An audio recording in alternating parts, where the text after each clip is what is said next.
summer, Mike likes machine guns. I like machine guns. Welcome back. Episode 8. Ocho. No, excuse me. Sorry. We have Jared from Ocho, right? Tier 1. Yeah, that's right. I can only count to 3 in Espanol. Oh. Welcome, Jared. Thank you. Welcome to Mike's Dojo. Excited to be here. We're excited to have you. We can't believe that you were willing to come on, but we're super thankful for that. I was surprised too. Yeah, I thought you'd say no for sure. How many listeners do you think we're going to have this week, Mike?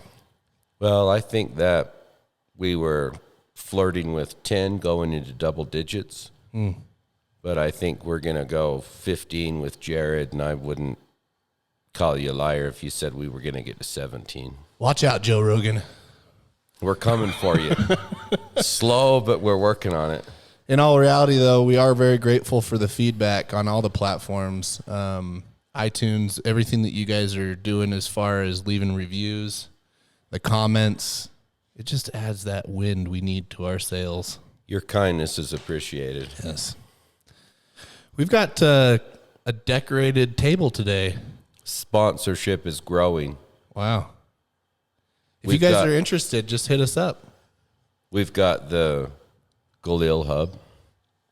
They sent us a snazzy little exploded view of a Galil countermat, some killer patches, stickers, Tactical Possum. Who's Tactical Possum? Heath Moore, great guy. Oh, okay. He sent us some goodies.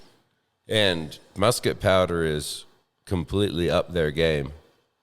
We've got a lot of powder today. They added 2 flavors of spice and clothing. Oh, my gosh. I know. So it's crazy. That's just seasoning then? Is that what it is? Yeah, it is. Great seasoning. You can put it on anything. I got to look at it. You know, you can put it in on, of course, meat, all the vegetables, yeah. And you can actually season up a alcoholic beverage if you choose to. Bloody Mary? Just saying. I think that's the ranch one. It's open to you. Yeah. We haven't actually indulged in the white one yet. It smells good, though. I smelt it yesterday. It's camp tested. And approved. And it's 0 calories. Oh, that's nice. Fair warning to the audience, I'm a little bit stimmed up this morning. I didn't get a lot of sleep. So I took some fat burners and some focus pills. The company that I work with on the side to help me stay sculpted, steel sups. Did you drive over here? No, we rode in Jared's Porsche. Oh, okay. All right, good. And he opened it up just a hair, and I was sucked into the back of the seat. It was awesome. How many horsepower? It dynoed at 810 to the wheel. Whoa. Wow. Okay. I see why it set you back. It's just a commuter. Oh, yeah. It's just a little It's runabout. a A to B. What are your other ones? That's it. What about that camo one? Oh, I just borrowed that. Oh, okay. For real? You're full of it. No, they're not mine. It's part of a media project for a YouTube channel. For real? Yeah. That's awesome. Even better. Yeah. Yeah, so I just get to indulge and drive them occasionally. But yeah, ultimately it's for car-related content stuff on YouTube. No one's ever let me do that. I've had to purchase it outright before even a test drive. Maybe it's just the way I look. I don't know. Well, you don't like the Bonnie? No, I like it fine, but I might not look very trusting when it comes to someone selling, like, oh, maybe his test drive is like forever. So No, you're being I'll pay you. profiled. Yeah, I should probably change my looks or something. No, don't ever change anything about you, Mike. Yeah, it's not about you changing. You just need to get on social media and complain. See if you can get them canceled. Oh, yeah. That's a good idea. I've never actually complained on social media. Super trendy right now. Yeah. Cancel culture.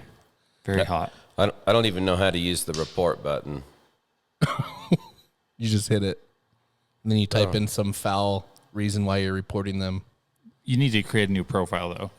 I can't Just wait so when to they be look at it, offended. they'll be like, "Oh yeah, we'll take this guy's report seriously." Jared, the whole audience knows I'm confident in this tier 1 concealed. I hope that would be awesome. Yeah, you're the man behind that, right? I am. So when did tier 1 start? Give us a little background on tier 1. So mid 2016 is when I started tier 1. So I worked in the oil fields, was traveling all over the country, doing hydraulic fracking. Wow. Very controversial. And on my time off, I kind of got into shooting a little bit more, and I didn't have social media. And my nephews actually were like, "Hey, you should post some shooting videos. It's really hot right now." So I went out, posted a few videos, and this is back before gun community was, restricted and shadow banned and all the other glory days. Yeah, so got a bunch of people that were interested and had some companies reach out to send me their products and stuff. And so I exchanged a lot of exposure for free product. And that was cool for a minute. And then oil field was slowing down, gas prices were dropping, so they were laying off people and stuff. And I was kind of like, I got to figure out how to make some money. So out of the gear that I had used, it was fine. It was good gear, but I had tinkered around before that with kind of making my own stuff. And so I thought, hey, I'm going to take some of my horrible stuff that I've done and try to make it better looking and functional, and kind of figured it'd be a really on the side type thing. So I made our Aegis holster, which was flexible in the middle and detachable, and did a little promo video and got a few orders, and I was like, oh, sweet. And then the next day it just kept getting bigger and bigger. And so I ended up putting in my 2 weeks, about a week after. Wow. And then we ended up shutting completely down after 2 months because I couldn't physically keep up with it. So that third month, I brought in one of my nephews to work for me, help me, and we just fulfilled all the orders, got into a bigger space, got some more equipment, and then relaunched from there. And it's just continued to grow. So, And it's probably, have you experienced the same growth that we're all experiencing within the firearm industry in the last couple of years? yeah, I think so. I've always been wondering, like, when is this going to plateau, And I think, politics plays into that somewhat. Good old Sleepy Joe selling cans for us, or holsters, as it were. Just civil unrest. I know social media gets a lot of hate, or a lot of people like to talk trash in the gun community anyway on social media, but the exposure of the gun culture, I think, is getting out to a ton more people than have ever seen it before, and creating new gun owners, new interest, pushing people to get training, to actually understand safety and proficiency, all of those things. So I think that's just helped the overall gun community as a whole grow. So it's been pretty cool. I agree. It seems like the bans are kind of a double-edged sword for the left that's trying to ban them. It does get a lot of exposure, and your guy that's out there is like, maybe I should get one. Yeah. Well, it creates panic, right? You're told you can't have something. Get it while you can. Self-preservation. Especially, something like guns. Yeah. It's hey, you can't protect yourself. The ultimate equalizer. We'll do it for you. Yeah. You don't need to. We got you. And they do a great job. Oh, but wait, we want to disband. Yeah. Yeah. So I discovered you through Black Rifle Coffee, some sweet trick shot videos you were doing with them years ago. Yeah. For those in our audience that don't know, Jared's referring to some trick shot videos, I'm assuming, right, when you first started out? Yeah. That's essentially what I did instead of like training oriented videos, is because I saw a lot of that stuff out there. And so I thought, if I'm going to post a video, it can be kind of boring if it's, just shooting at a paper target repeatedly. But so, yeah, I did some trick shot stuff that's, entertaining, I think, to watch. like shooting a tic tac out of the air. Well, it's amazing is Yeah. what it is. It's hard to imagine. Yeah. You could shoot Altoids out of the air. Yeah. Well, if you get enough of them in the air, it can be easy. Give us some examples, the audience. I mean, for those who follow us on our YouTube, we did post a vlog with various trick shots. You shot a golf ball. We split. Yeah, Mike chipped the golf ball up. Yeah. And I shot that. We threw the axe in between the balloons and then split the bullet on that. What else did we do? I can't remember. Altoid was one of them. Oh, yeah. Can I That say was tough. The wind. There was a great added degree of difficulty in shooting the golf ball out of the air. Don't even say it. You're probably one of the most talented golfers I know. Thanks for saying that. Although I've welcome. never actually golfed, so that I don't really know. You're natural. I've chipped a little bit. My golfing is usually on a much smaller scale, miniature as it were. Yeah. I'll tear up a clown's mouth and a sailing ship and all that kind of stuff. Happy Gilmore over here. I don't know about my long game. Never tried it. My favorite quote from that vlog was you said something to the effect of, I've never ridden in a golf cart with my best buds, having the time of my life, drinking Schlitz. Something like that. It was Never have. it was pretty funny. I've never even ridden in a golf cart. Ever. Huh. Never had the need. Seems like a long way to get to the store. You know? Well, it's not too late. Yeah. They're everywhere. We're going to have to do a golf cart video. Maybe we'll do some tricks with it. Maybe we'll go rent a cart. Yeah. You could just get one for the property. I think instead of walking like 20 yards, you could ride 20 yards. I don't think so. I think it would be an interesting video if we dressed you up like the Three Stooges when they go golfing with the big old puffy pants, the checkered ones. With the hat, the little ball on top of it, and we go golfing with you and just a whole 18 holes just to see how you do. Can I warm up? Yeah. Okay. Well, that would be probably wise. I just want to see you get really mad and break a club like right over. Why would anyone play this stupid game? Oh, I forgot I went to Top Golf once. Not pretty. No. But the food was all right? It was okay. Yeah. I was there to try to hit the balls, and that didn't really work out as well as I hoped that it would. They're very small. Yeah. They're like the size of a golf ball. Jared, what's the craziest trick shot you've ever done? I'm sure you get asked that all the time, and I know it's probably annoying, but I'm curious because, the three that we witnessed was pretty impressive. Geez, that's a tough one. Seems like things that I've done that I'm super proud of are I'm like, wow, that was really tough. And, you think people are going to blow up about it online and like the movies or the videos just dead. Doesn't happen. And then something I'm like, oh, this is pretty lame. I'll just post it. And then it goes nuts. So I don't know. I did shoot a Glock 17 and hit a target at 980 yards. That was pretty cool. How? you have the Godfather over here puzzled. It's the same thing as shooting like a bolt gun. You just got to account for wind and elevation. Yeah, you'd think so. But a 9mm round, what was the like? Oh, it was like 100 yards plus over the target. Wow. Yeah, it took some time. It was one of those things where you shoot and you're like waiting, and it's like, oh, I think I missed. And it's a good thing that we stopped talking because then you can hear it. That's got to be a Guinness book. That's got to be a world record. It's not. Jerry Mitchell has it.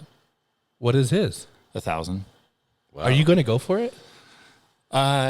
We have toyed around the idea with filming like a vlog episode. Sure. And my buddy Bryce, Bryce, the long range shooter in Yeah. Utah. Oh, yeah. So he has this milk jug challenge where you shoot at 1,000 yards and hit a milk jug, and you can win a sticker or something like that. Sticker with a Glock? No, with a bolt gun. Bolt gun. Okay. So we were talking about getting like a custom milled plate for an optic on a pistol and trying to get a good ammo load and everything and see if we could compete in the milk jug challenge using a handgun. Go for the world record, please. 1001. Yes. Maybe. We'll see. It depends if we can find it. Because the hard part is getting like any type of consistency in the bullet flight. So, what's the flight time like? 6 or 7 seconds? That's a good question. Yeah, 5 or 6? It was a while. It was enough to have a little bit of a conversation after the shot, and then hear it. Wow. So, well, the noise coming back too, you'd have to add that, right? Yeah. yeah. Which So would it could a take bit. like an hour and a half. It's lengthy. You have to have a good target that has some good report back. Sure. So you know. Did you video this Yeah. Luckily. on your YouTube? No, this was on Instagram. So I was hanging out with Vaughn Neville. Old man by, spot. Goes by the man spot. And we were out shooting, and as we were leaving the range, I had a couple of mags that were full. And so I said, hey, I'm going to see if I can send this mag and get relatively close to this target just to see what my hold would be. So he was sitting in my Jeep and running the binoculars trying to spot my hits. And so I shot 17 rounds, and I had a few that were probably within 5 feet or something. 17 rounds, that's it. Yeah, well, so I shot that, and then I'm like, okay, like that was fun. We weren't filming or anything. It was just It was just for information. You know, I get weird like that.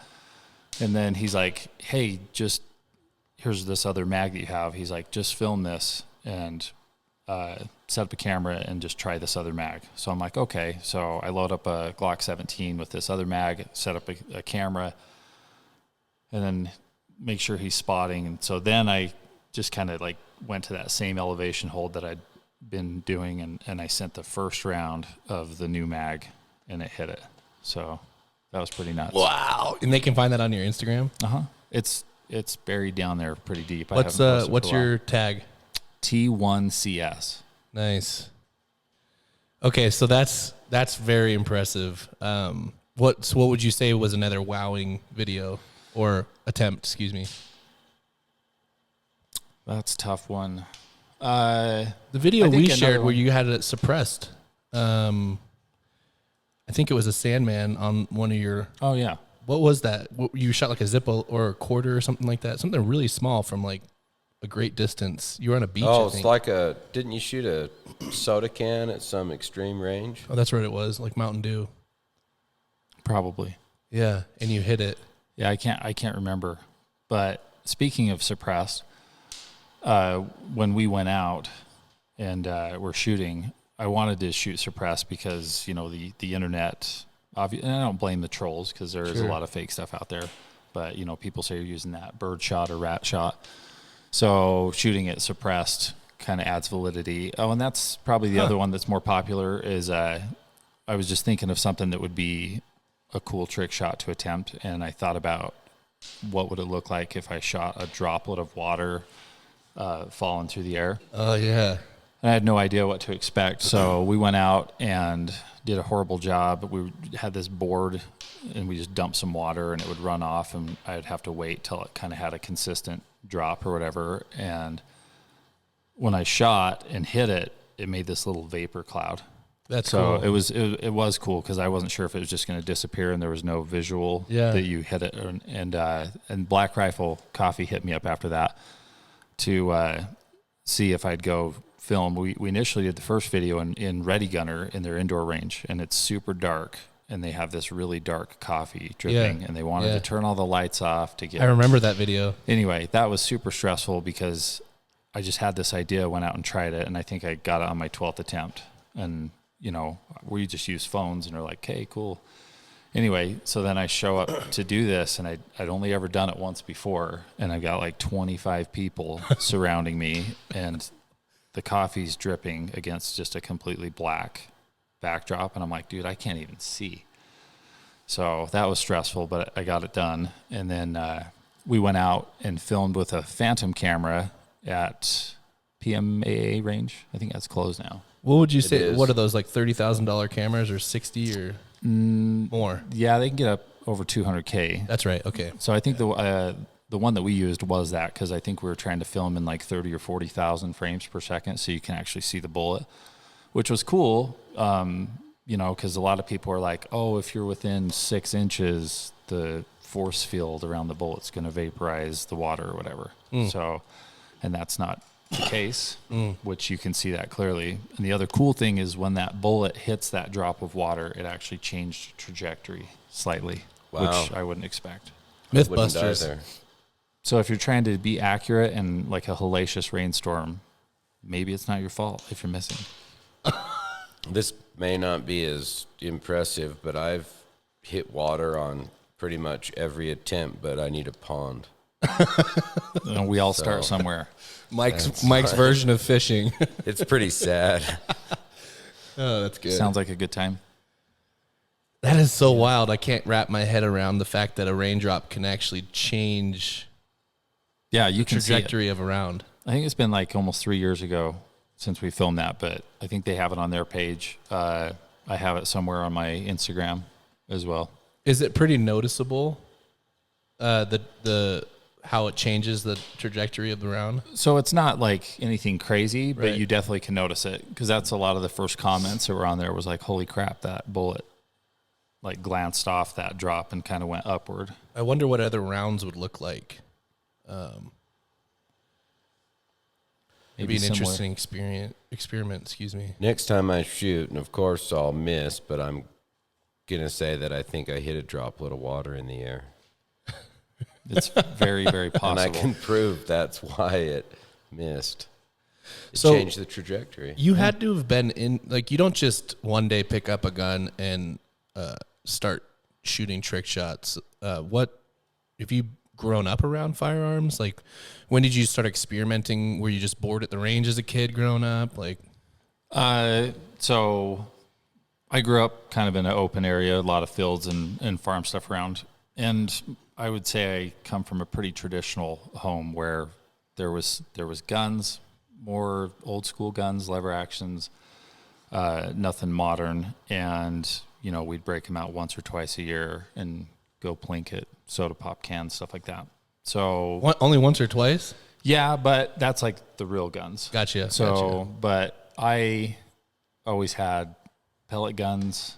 Like I never played video games, never had traditional like cars and Legos or any of that stuff. So Me either. I was out making spears and going down to the reservoir and killing carp and shooting bows and throwing axes and knives and all sorts of That's stuff. awesome. Yeah.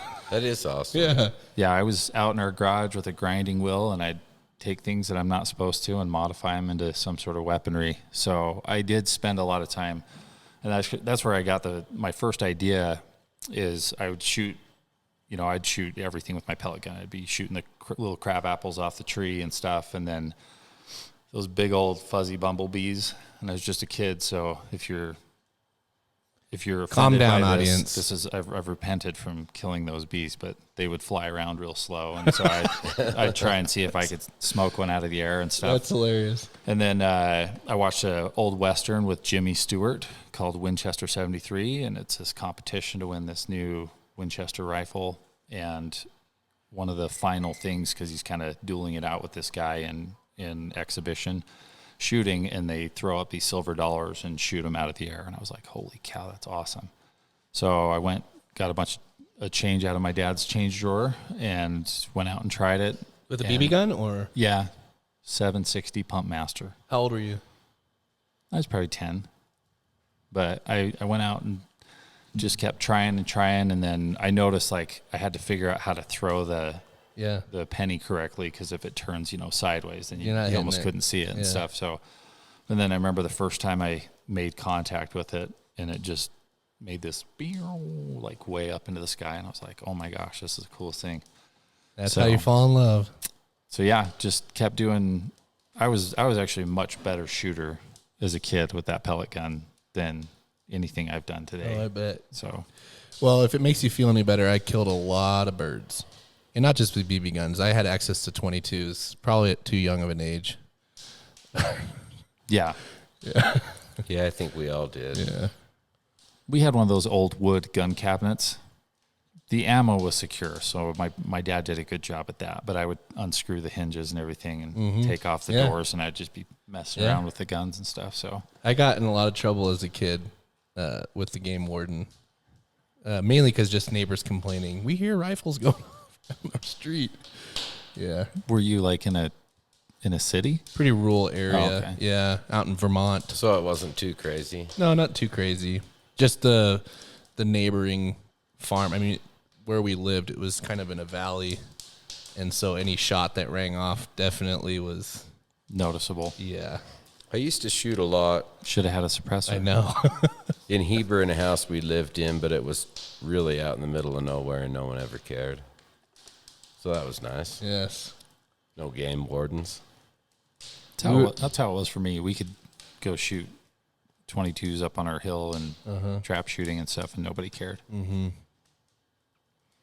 We would have been best friends growing up, I think, if the three of us were little guys and living in the same town. We're the three best friends that anyone can have. You gonna sing that now? Before you came here, it was a 2-man wolf pack. Now it's a 3-man wolf Where there pack. was 2. Could it be that there's one more? Could we add this 4th member? Yes. I don't know. We'll have to think about that. And we'll probably have to ask several hundred people until we get that 4th member. Yeah. So you're in tuned to how weapons work, specifically with your trick shots. Everything from ammo to barrel, like the whole 9, all of these different attributes about each handgun or rifle that you're shooting can, you understanding that will affect how you shoot, correct? Or do you just pick up a gun and you're just like, meh? No, I can't. I don't think you can just pick up any gun. So getting familiar with your gun, but as far as like fine-tuning ammo and stuff, I've never gotten into it that much. Gotcha.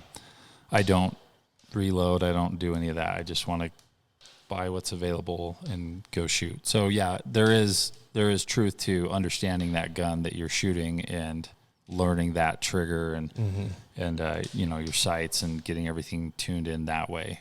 But once you know that, it makes it a lot easier. And handguns aren't a super precision platform because, if I was trying to shoot, an Altoid at 100 yards, then that's very, very difficult. See, like, have you done ridiculous. That? No, I haven't tried it, but that's because I probably couldn't see it. And coming soon. Yeah, I don't know how you'd even see it ever. Yeah. What's your vision like? Horrible, actually. So it's just a guessing game with you. I'm just kidding. Yeah, I'm just lucky most of the time. No, so, I've never worn glasses, and it's getting to the point now where if I go to the DMV, to renew my license and they make you look in that thing, it's pretty tough, mostly with my right eye. So I actually went and got prescriptions. I have a horrible stigmatism in my right eye, and that's why when I look at a red dot, I'm just like, man, this is terrible. It's all blotchy but so I have astigmatism, and I can see up close to about a couple feet pretty good with my right eye, and then everything far away, I probably couldn't read a street sign at 25 yards with my right eye. My left eye is phenomenal at distance, and I don't see very good up close with my left eye. So I've got this weird vision thing, which has actually helped me in shooting iron sights specifically, because if you go to any class and they talk about focusing on your front sight, and there's these 3 focal planes because, your front sight's going to be in focus, the rear sight's a little bit blurry, and the target's a little bit blurry. I was always kind of like, that's weird, because I've always shot with both eyes open, which a lot of people don't. They'll bring it up and close an eye or squint their non-dominant eye. And it's because my eyes aren't competing. At least the optometrist I went to, this was his explanation. He's like, yeah, your eyes can't compete because you can't see far away, and so you don't have to have the same battle with your focal plane, because I bring that gun up to my right eye and I can see the front and rear sight pretty clear. And then my left eye sees at distance. So you're like an X-Men. Yeah, that's exactly what I'm. That's who I am. No, But it is interesting, though, because I always wondered why I can see the target clearly and the sights clearly. I'm glad I asked that. That's really interesting. So all the practice in the world isn't going to help Rich and I. Well, I did find out that they actually will make shooting glasses that are like a prescription that sets your eyes up like that. Interesting. Yeah, Wow. a lot of competition shooters, I think, use them. Huh. We need those. Yeah. But if you're not shooting, then they're probably pretty annoying. Well, we just wear them to shoot with, not drive. No, I'd wear them until my eyes adjusted to that. Is that how it works? Rich would sleep in them. Yeah. I'd probably have like a headache for a good month, and then all of a sudden I'd take it off and they'd be permanently fixed like that. Superman. That's probably not how it works, huh? I don't think so. No, dang it. There's no hope for us, Mike. No, I don't think there is. We're going to have to stay mediocre at best, I guess. So you talked earlier about, using suppressors to validate, right? You're not throwing in buckshot or birdshot or whatever. How else has suppressors helped you? Do you notice a difference when you use them? Short game, long game, trick shots, that sort of thing. Yeah, it's just nicer. On your ears or? Yeah, I'd say mostly. Running like a bolt gun and stuff. I don't ever want to run a bolt gun unsuppressed. Right. Agreed. So that's nice. I don't know, other than maybe setting it down in the wrong place after you put a ton of rounds through it, you might inadvertently melt things that you didn't want to. Been there. That's about the only negative that I can think of. We like that. Yeah. I lost a rifle case to that, and then several more to friends, as it were. The As they forbidden learned. popsicle. But they all learned on my case. Why? Why would you do that? I couldn't get too angry because I figured it out too. Yeah, we were shooting down in Vegas with BJ Baldwin, and we were just dumping rounds through the scar, and he sets it in on his seat, and it rotated over, like kind of on the back part of a center console that comes in, and it's like it just sunk into it. Oh, gosh. Wow. Man. I'm thinking that was a exotic Porsche seat. No, it was his. He had a Dodge truck that was all set up for off-road. Gotcha. Bawha'd out. Definitely, I would assume an expensive mistake. I don't know. I feel like he might have access to. Okay, expensive for me, but not for him. Yeah, hard to explain to the dealer. Yeah. Oh, it's BJ. We expected something to happen. Just put a new seat in it and let's move on. Yeah. Yeah. Hey, did we talk about our new water sponsor? No, we didn't, but I'd still like to thank the Good Day people, good whatever it was. Mm-hmm. Nice people, but we're now with Nestle. We've moved on. Yeah, This is a big brand, guys. We're coming up. You can get it anywhere. Aren't they known for chocolate? Mm-hmm. Is it the same company, do you think? Pure Life. I'm not sure. They've never offered to give us any chocolate. Oh, no, It's just Nestle's the water. same. It's the same logo as you get in your chocolate. Yeah, Pure Life is their water division. I didn't ask a lot of questions. Said, give us that pure water. I mean, it's not bad, but I mean, I don't think it's anything special either. You made a good point earlier. Purified water. Is it really purified if it's enhanced with minerals? They sprinkle just a little bit of dirt in every one. It's supposed to help Look, with your teeth. Let's not down talk our sponsor. Oh, sorry. Yeah. We'll probably have a new sponsor after the Nestle people see this now. Thanks a lot. We're running out of water options. I'm sorry. guys. Been $6 to get water on this show now. My apologies. It's okay. It's kind of my fault. Yeah, it is. So tell us how people order and about holsters and what types of holsters and So we offer a pretty decent variety now of holsters, but what we're primarily known for is our appendix carry holsters. And so they're the mag and the gun are married together with a flexible center.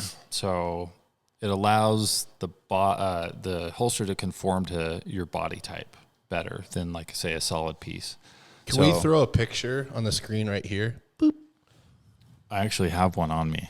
Oh, pull it Believe out. it or not.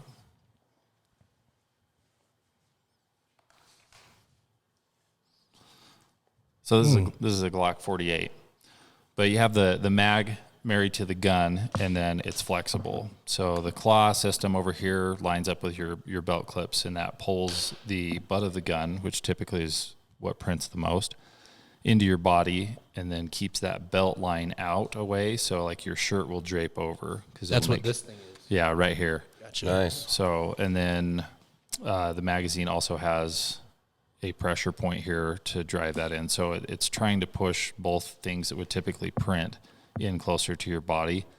And then the belt will come over the front and kind of just creates a draping effect. So it conceals really well. The reason why I like the mag and the gun married, there's probably actually several reasons, but the way it feels when I carry it, I used to just carry a gun up here, and I would get like kind of a sore back by the end of the day, and I didn't know why.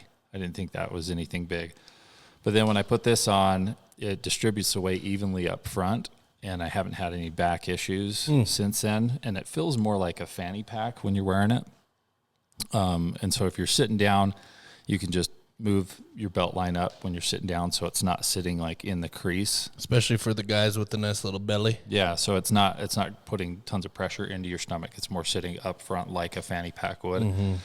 But the stability of the system is what's important to me, because having a wider spread of the clips allows me to drive down on the gun when I go to draw, and the gun won't swivel or move, because if I miss something, if I hit low or whatever, I can quickly correct that without the gun moving. Same thing with the mag.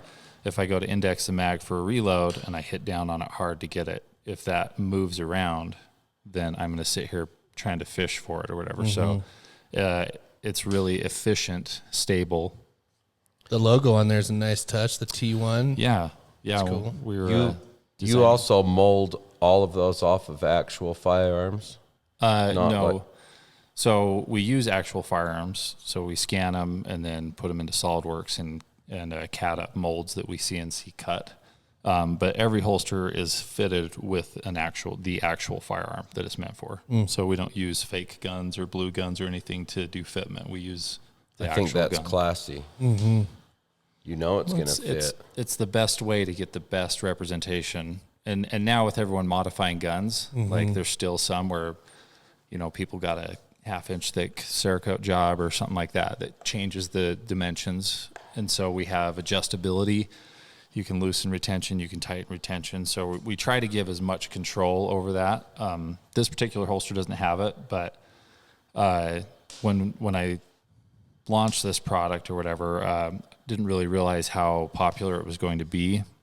And, I didn't have any money or anything, wasn't thinking about patents and all that stuff. But now, with a lot of new stuff that we're coming out with, we've got patents and stuff. So we have some new hardware that also allows for easier adjustability of the hardware on there. So you don't have to take out screws completely and then relocate and try to fish your finger in to make little, like that back piece that you put the screws in and stuff. So you don't have to do that now. All you do is loosen it, and it will click into different positions. So I'm sure our audience is wondering where you can get it. It's just online, right? Yeah, tier1concealed.com. Not in retailers, right? No, we have been asked for several years now if we would stock stores, and we just are too dang busy. Yeah. We'd like to bring down our lead times. Mm-hmm. We've moved since we've started. So we're in our 4th location. Wow. So we just moved into a 25 or 30,000 square foot warehouse. We have total employees of, somewhere between 75 and 80 wow employees. And so just trying to scale up as much as we can to meet the demand has been a challenge, because even with that, like, the lead times are still getting. Yeah. Well, we've maintained, we're at 30 to 35 business days. Wow. So it's more, month and a half or so by the end of it. If something happens to happen with our current employment, maybe Rich and I can make some holsters for you. Yeah, absolutely. I think you do well. Mike's always networking. You're just always kind of keeping an eye open, Thanks, Mike. If something happens with my current employment, I would love to be a can tester. Let's talk about that. If that happens, sure. Yeah. I like your style. One hand washes the other. Yeah, we could make a lot of great content. Yes, we could. Yeah. We actually have quite a few designs for holsters with cans. Nice. I forgot. One of the trick shots that we did was the hangman, where we tied that weight to the rope. And the You paint shot can. that. What kind of rope was that? That was like a really... It's like it was a paracord, wasn't it? Yeah, which was a pain. Yeah. Because it's like 50 ropes inside a little rope. And so it'd sit there and cut and cut. It dropped the weight onto a board, and on the other end of the board that was set up like a teeter-totter, Yeah. shot up a can of spray paint, white spray paint. After you hit that, then you hit the spray paint, and that thing shot off like a rocket. Yeah, it covered a couple of us with paint. Yeah. Almost took one of our guys' legs off. Yeah, that was cooking. awesome. You guys need to see that video. Go check it out. It's on our YouTube, too. Well, if it wasn't a little dangerous, maybe you should have put a "Don't try this at home" disclaimer on it. Yeah. Why? Fair enough. That's why we didn't, I It guess. just depends on where you live. Yeah, it's true. If you're in California, don't try this at home, or Massachusetts. Or Yeah, that was actually pretty awesome. Thank you. That was a fun day. I hadn't done trick shots for a long time. Well, it didn't seem like it. From I should probably our get back into perspective. that. Let's ask the audience 2 questions. The first one, do you guys want to see Jared go for the world record? Yes or no? Let us know in the comments. And the second question is, what trick shot should we do with Jared next? Let us know. Yeah. People have come like up with some that. crazy stuff, Yeah. Yeah. like impossible. It'd have to be pretty good because I suspect Jared might be a touch busy. For Yeah, that's true. tomfoolery with us right now. Are there any trick shots that you've attempted and just couldn't pull it off? That's a tough question. You don't have to answer it if you don't want. Usually I won't even attempt it if I don't think that there's a possibility. Because I can imagine being in your position if like there was a trick shot out there and you just couldn't do it. It would make me lose sleep. Yeah. Yeah, no, usually I'll just sit there and think about stuff. No Yeah, one's random. leaving this range until we finish this. Yeah. Well, and that's the other thing that's funny is I think a lot of people assume, oh, you spent 5,000 rounds of ammo to try and get that. I don't think people understand the level of my ADHD. Yeah. Like if it's not within, a couple mags, I'm over it. Well, To move on. yeah, and going into that video, I don't know about you, Mike, but I was like, how are you gonna do this? How are you gonna shoot that golf ball out of the air? Or how are you gonna shoot that Altoid? And then sure enough, and I thought for sure we'd be there for hours, and you just whoop. Well, to that point, I don't know that we even shot a box of ammo all day. No. Well, very little I felt like it took too long. ammo was fired. Yeah. It's impressive. You're kind of like Neo. Can I call you Neo? No. Oh, okay. Dang it. Think so. The Matrix. Come on. I have been called John Wick, and it's the same guy. Close. Yeah. Close enough. All right, go ahead. Listen, John Wick is pretty special. We all know. But Neo and versus John Wick, there's no contest. Neo, you can't even hit him. Yeah, that's probably true. Yeah. He's Yeah, in I the think you're Matrix. right. Do you have any questions for us? Let me think. Or or Mike, right now this is the platform to ask Mike anything. He won't answer anything on like Instagram. It's the podcast. Like let's get weird. I do my best to answer any question. I know. I'm just I won't get too weird. We'll just start with basics. What's your daily carry? Daily carry. Yeah. I'm more of a gun in the car guy than a pistol on me, but I always have a little 22 mag revolver. And we went to Arizona yesterday, and I used a Glock 380, just strong side inside the waistband. Nice. But it was a different Phoenix, a little different than Camus. Mm-hmm. You've got to also understand that my daily life and moving around is very low stress. Yeah, I was going to say, like, your super long commute into work. Well, this morning, you have guns surrounding you everywhere all the time. For example, it was a little cold, so I just let my car run while I ran into the Chevron. You know, You got to keep it warm. You don't worry about locking doors out here. So I think for me, it really depends on where you're going. Yes, and what I'm doing. So I'm going to go to Salt Lake this afternoon, or I should say this evening, and I'll change up my game a little bit for that. Like an AK? I was I thinking always more have a AK with me, but in the trunk. It's trunk carry, you know, so it's not like super rapid deploy. But have you ever had any awkward interactions, like with law enforcement, getting pulled over or something? I have a little bit. You know, as like any of us, sometimes you've got a lot of firearms in the car, and when you do get pulled over, it can be a little uncomfortable to start with, but I've never had anything too weird. You know, I've had like, you know, a machine gun in there, whatever, and nothing crazy. They don't really even get that far with it. They're just like, firearm, if you don't mess with it, everything's fine. And I'm like, okay. I think the only weird interactions, at least I've heard from stories, is you at the airport with just airport employees yielding too much power, or at least thinking they have too much power, and just going on a trip. Yeah, that can be uncomfortable from time to time. Mm-hmm. I try and avoid it. I drive everywhere.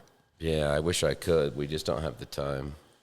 You know, who's got 2-3 days to spend driving in a car somewhere? We travel too much to, you have to fly. Yeah, that makes sense. Mm-hmm. Part of the game. The real question is do you just say you have your CCW, even though you have a trunk full of guns, and that way it's like, yeah, I'm carrying concealed. I guess if they ask if you have any other guns in the car, it'll be like that scene from Liar Liar. Mm-hmm. Yeah. I've never really gotten into a very awkward situation with law enforcement and firearms traveling. So that's good. I haven't had to do anything too weird. I've been, you know, shooting several times, like say you're running a machine gun and some law enforcement pulls up. I've always just been like, you want to run a mag? And they're like, oh, he's my friend. Very, very few of them nowadays. have ever taken me up on it, but that they don't want to see anything or care. They just figure you know what you're doing and everything's fine. And yeah, I've never really had anything crazy. Mm-mm.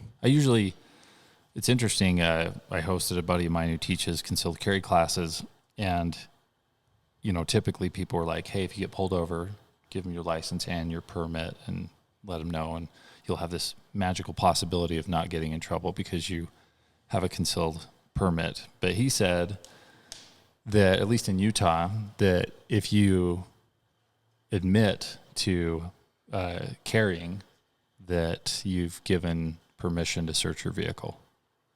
I've never heard that. I haven't either.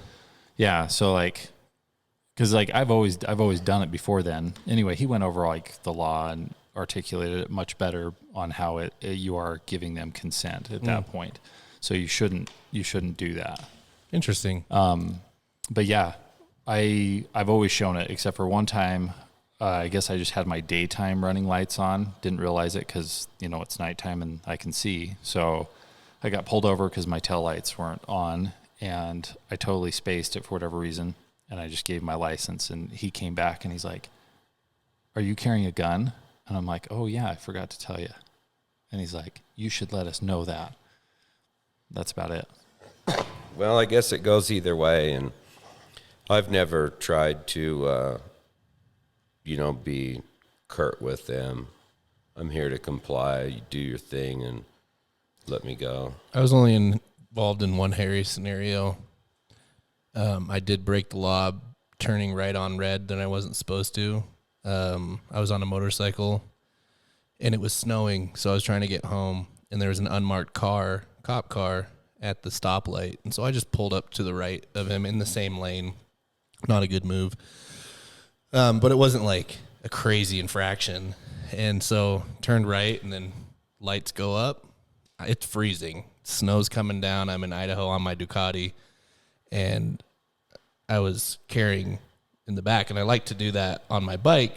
You're leaning forward. Yeah. And so standard protocol, license and registration, I go to pull it back, and then all of a sudden I hear, "Put your hands where we can see them." And I'm like, oh, crap, because my jacket was a little tight, and so I was showing.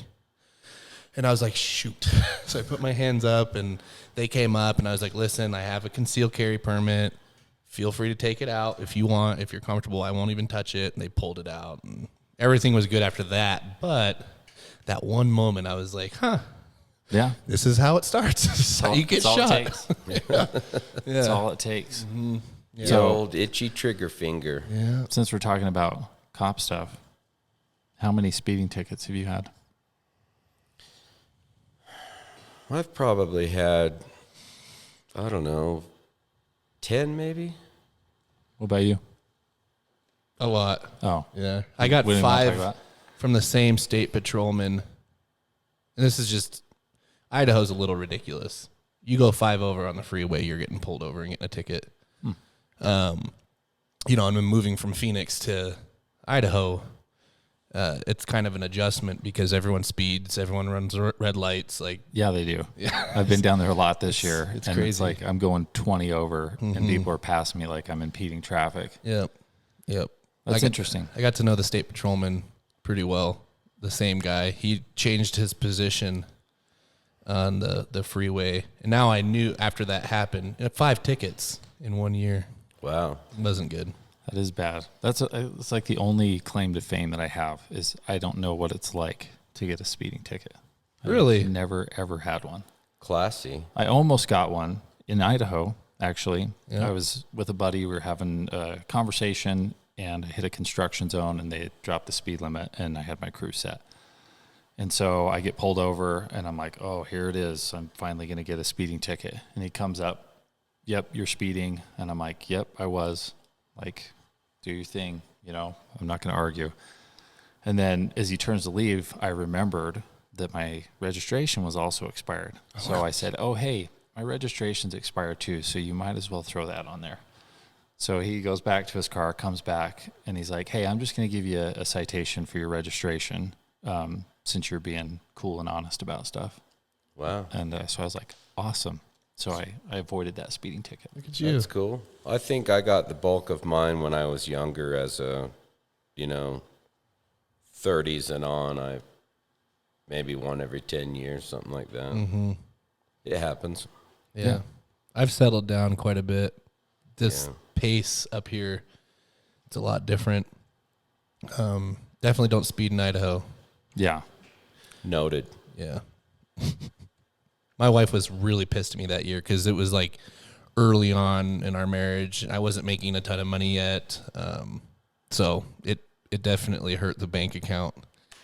I went without on a few things that I wanted that year because of my speeding tickets. Whoops. It's like Yeah. almost a license revocation. Yeah, it was numbers, right? close. It was close to that. Yeah, I believe it might be more than 5. But I definitely didn't get it taken away. And I think I contested one of them because he was a real a-hole, and I ended up going to court and getting it removed. So, That's good. yeah. So I have a question for you, Mike. Okay. I have a whole bunch of dead air cans that are in prison right now. And I'm wondering, which cans do you recommend for certain platforms? Bolt guns, AR platforms, pistols? Because I have I'm gonna get this wrong. It splits apart in two if you want. Wolfman? Okay, Wolfman. So Right. You can put a Wolfman on a Glock, per se. The booster assembly out of a Ghost will go right in and it will work. okay. But not the optimum platform for it.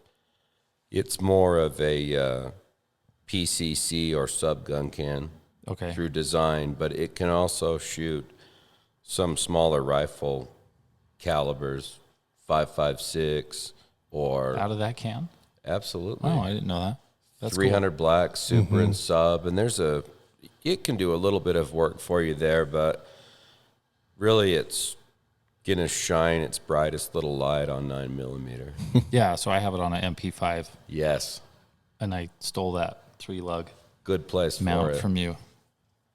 I think That's where that went. I'm just kidding. Yeah, no, I have it. the thing that I would like to convey to people, I think the easiest thing to just remember and put your cans where they work the best, a real high volume can, whether it be really fat or long or both, is more of a bolt gun can. The higher the volume, the more port noise it's going to get on a semi-auto. Like, say, an AR-15. You want to use something a little more mid-sized or even on the smaller side. So like Unless a it's got a Salmon really S? long barrel. Yes. That's what I use on my Yeah, ARs. perfect. So I would say, in our line, just an easy way to think of it, a K is an entry can, or like a truck gun can, getting in and out, hog hunting or whatever you're doing. An S is a semi-auto can, and an L is a bolt gun can. Certainly they can all change roles, but I think that's where they work. You get the best results. Perfect. I'm doing everything right. Yes, you are. That's good. We'll always be there to, Coach, you could reach out on, info at customer service, on the telephone. Instagram, call, text me. Is that used anymore, the telephone? What's that? I just call it your iPhone, even if it's an Android. Do you prefer people to text you or to call you? I kind of enjoy a text first. I missed a call. It's easier if we can kind of coordinate a little bit. Yeah. You never know what someone else is doing. I hate to be intrusive and just straight call. I try to answer if you do. If I don't answer, it's because I couldn't. Or you didn't feel like it? If it's No, my no. wife, I like her to call me. Kidding. I was talking about myself. No. Yeah, so I would prefer a text, exactly what you're saying. But Bryce, I'm going to talk trash on Bryce. It's Okay. the most annoying thing in the world. Because, like, if you're in a meeting and you can glance at a text real quick and respond, like, that's doable. So I tell him to text me, and he'll send me voice text. So I have to click play and have audio play. And I'm like, this is so irritating. It literally defeats the purpose Little of sending a text. voicemails in your Yeah. text thread. Yeah, Apple should just get rid of that. Everybody should get rid of that. It shouldn't be a thing. Talk to text is definitely convenient. Yeah, That's but it's different, coming though. coming across in text. Yeah. What do we have to do to modify the behavior of Mr. Bergen? I think we just need to sign a petition, Stop doing that. have the government force him to stop. Yeah. Maybe an intervention. Yeah, yeah. You guys should have him out here and intervene. Yeah. Next time I talk to him, I'll mention that. Straight text. Please quit with your voice text Don't they have phones that are just text only? and your cold calls. Do they? I think so, like for kids and stuff. Beepers? I don't know. No, he needs one. We need to just give him a beeper. A pager. Is that what that is? I think that's what Pager? they call Same them, thing. as a pager. Didn't they used to call them beepers too? Pager? Beeper? Yeah, I think so. Did you guys ever have anything like that? No, Yeah, it no, was- I didn't. That was when I was too young. Yeah, that only people that were super important or had a lot of money, or of course drug dealers, had them. I didn't get my first cell phone until my sophomore year of college, which was 2006. I think I was a senior, and it was a Nokia 5190. Yes, yeah, I had that same one. I think I got one about 15 years ago, maybe. You told a story about that, wasn't it? Because of the gun shop you were working at?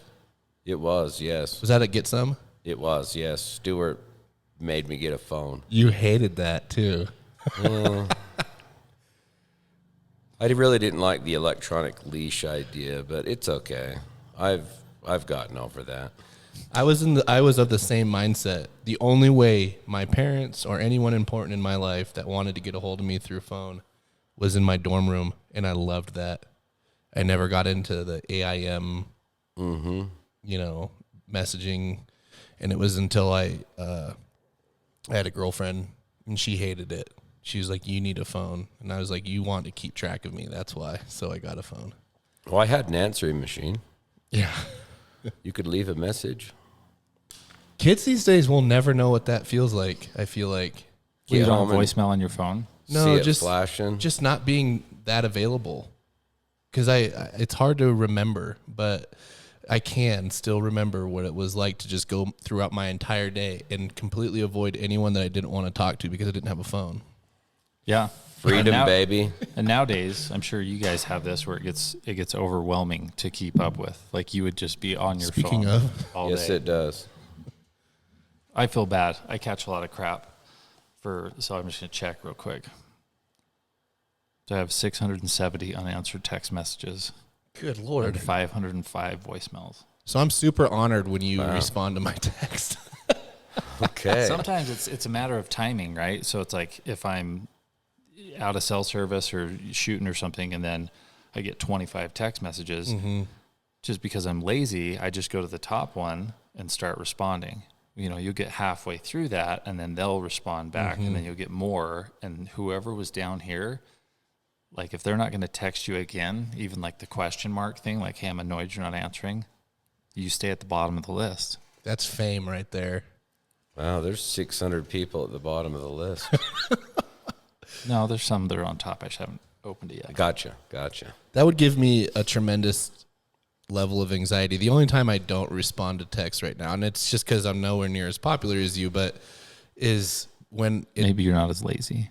Well, maybe that's it. Well, that's nice of you to say that, but I won't open a text if I know it's work related and it happens after hours, and I know I won't be able to respond. So I'll save it for the next day, then open it. Because you can't, one feature I would love for Apple to put on their phones is being able to mark as unread. Or is that? And I just don't know it. It might be. I'm not sure. Yeah. Because sometimes I'll get a text and I don't want to open it because if I know I cannot respond to it, or if it's work related, I can't accomplish whatever that task is, I don't want to forget it. That's how they build up. Mm-hmm. So what do you guys think, shifting gears on this one, about some of this gun legislation that's going on? I'm super nervous about it, but as time goes on, I'm less nervous. I don't think it's going to go through the next phase, but we'll see, and I think it will get modified. And I was a little panicky there at first, but I think that's just the way it is always for me. I want to know why it's even okay to propose legislation to violate our rights. Agreed, but we've passed that point. Mm-hmm. I mean, we've allowed these politicians to do it. I just feel like I should be allowed to violate them. I think everyone in this room agrees with you. Well, it is what it is, and all you can do is vote and have your voice, as small as it is, but heard maybe. What was right one before they delete your account. Right before that. What was one of them? Aren't they planning on controlling magazines above 10 rounds? I think they'd like to. Yeah, logistically, how the heck would they accomplish that with all the mags that are in circulation? They would only you could only do it moving forward, right? So anything from the business owners that are selling something. Oh, hey, you got to fill out your NFA paperwork now to have this magazine, and it's going to be serialized. Everything out there that's existing, all that they can do is say, if we catch you, you'll be a felon. Yeah. Well, producing new ones.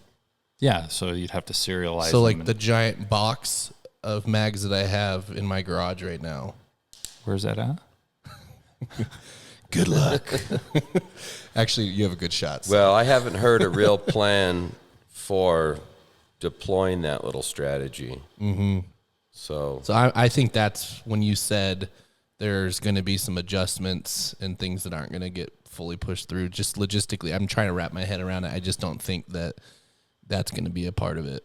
well, They're just throwing it out there, just all Yeah. of the restrictions, and then they'll worry about planning later. that's exactly what it feels like.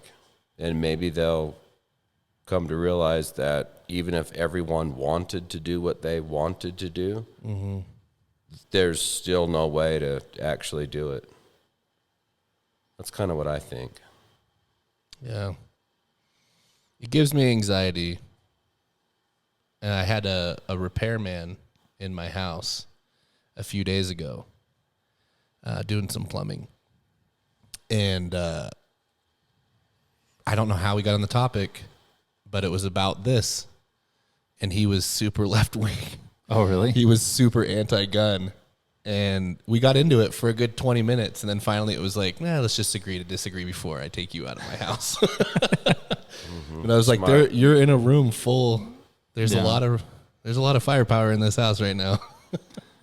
How do you go about having like some sort of civil, logical discussion? It's hard these days. Everyone's so volatile, you know?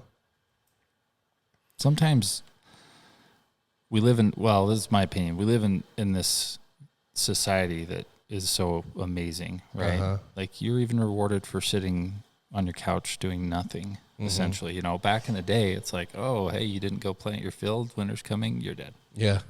You know, so you have all these luxuries, and a lot of people can't even comprehend the possibility of violence. That's just a news story, you know, that is removed from their life and stuff, and they have this guy's no problem. thought. That was exactly what this guy's problem was. You know, lives in Park City his whole life, wealthy parents. He has no idea. He doesn't even know he doesn't know. That's how far removed he is. It's like you would never do this, obviously, but it's almost like, man, we kind of need to stage a little mugging, get a little physical, and, you know, educate this guy. That'd change his life. Or send him to a third world country somewhere. You know, that'll fix the problem really quick. I don't know. Like, it seems like some people, though, like, they literally are that dumb to be like, this object is the issue, you know? And I just don't know how to deal with somebody who's like that. Yeah. Every regulation that comes through, all they're doing is punishing the good people with the guns.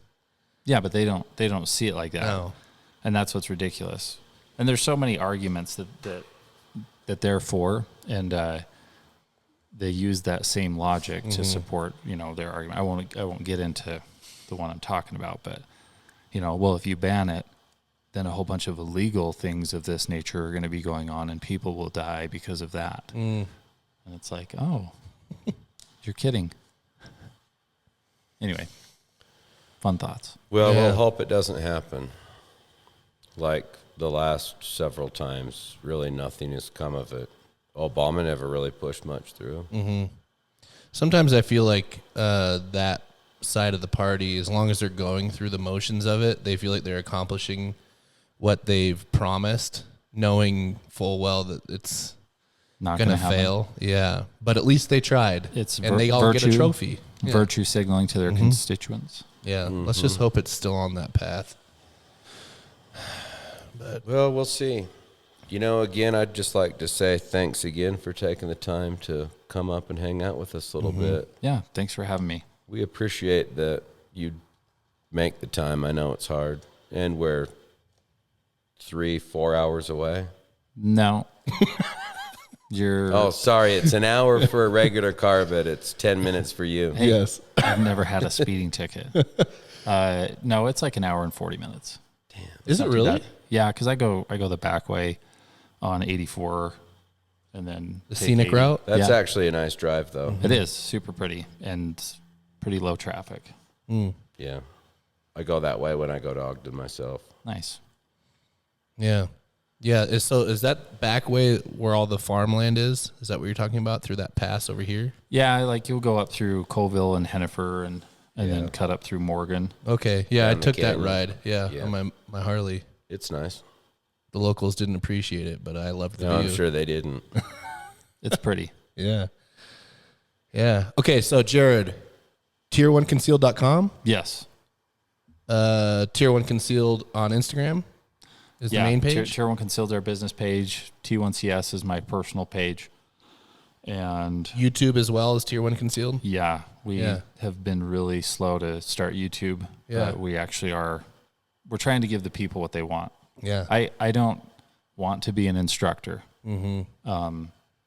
But apparently people want to know the secret, and it's hard because it really is no secret. Well, and you do some pretty cool challenges. What's that coin challenge before we sign off here?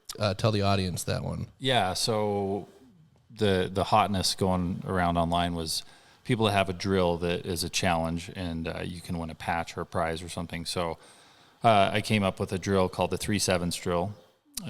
So it's 7 shots done at 7 yards, and you have to do it in 7 seconds or less, and it's all done from concealment. So a very challenging drill.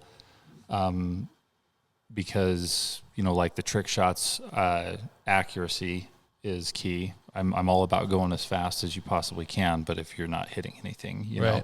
And if you're on the street and you need to draw your gun and take care of business, I would appreciate it if you didn't kill my wife or kids down the street because you Agreed. suck.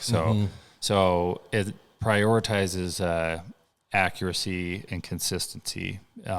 It's pretty challenging. I think we actually have 40 coins over the last 4 years Wow. that have been won, and there's other challenge coins out there that are more difficult to get because you have to attend a class and shoot it in the class with that instructor. So by nature of that, a lot less people are trying. I wanted to come up with something that anybody could do online. So there's a specific set of instructions that you have to follow to submit a video, but you can just film a video and win it. That's really cool. I'd be curious. I wouldn't be surprised if we had several 100,000 people give that a whirl. Give it a try, guys. Wow, so you participate by filming yourself. Yeah. I like it. And you have specific guidelines that you put forth Sure. on the filming and setting everything up and measuring and all that good stuff. Yeah, just proving it really is you need to show that your target is clean before you shoot it. And then you keep you and the target in the frame as you back up, and you have a measuring tape that you'll show beforehand that it's 21 feet to the target. And then you shoot the drill, show your time, walk up. So nothing ever leaves the frame. Just that way it's like guaranteed. Because like you can lie if you wanted to. Sure. That's really cool. Yeah. Yeah. Try it out, fun. guys. You win a challenge coin, so a little bigger than a silver dollar, but it's engraved. Has a dice with 3 sides that are all 7. That's cool. So yeah, it's pretty neat. That is neat. We might have to try that. Mike will. I'll film. Yeah, you'll love it. I'll try With it. the price of ammo, it's going to be tough. Yeah. Yeah. It's only 7 rounds. That's like True. less than an oil change. I'm thinking that we're not going to get it on the first attempt. You might. All right. We're gonna do this. Maybe we'll film it, maybe we won't. Well, we'll film it, but we might not show it to you. There you go. We'll show it to Jared. All right. Well, Cool. This is awesome. Thank All you. right. Yeah, Again, thanks thank for having you. me out. Appreciate it. Okay, guys, we're gonna see you next week. Have a nice rest of the week. Thanks for listening. Don't forget to like, subscribe, share with all your home slicers.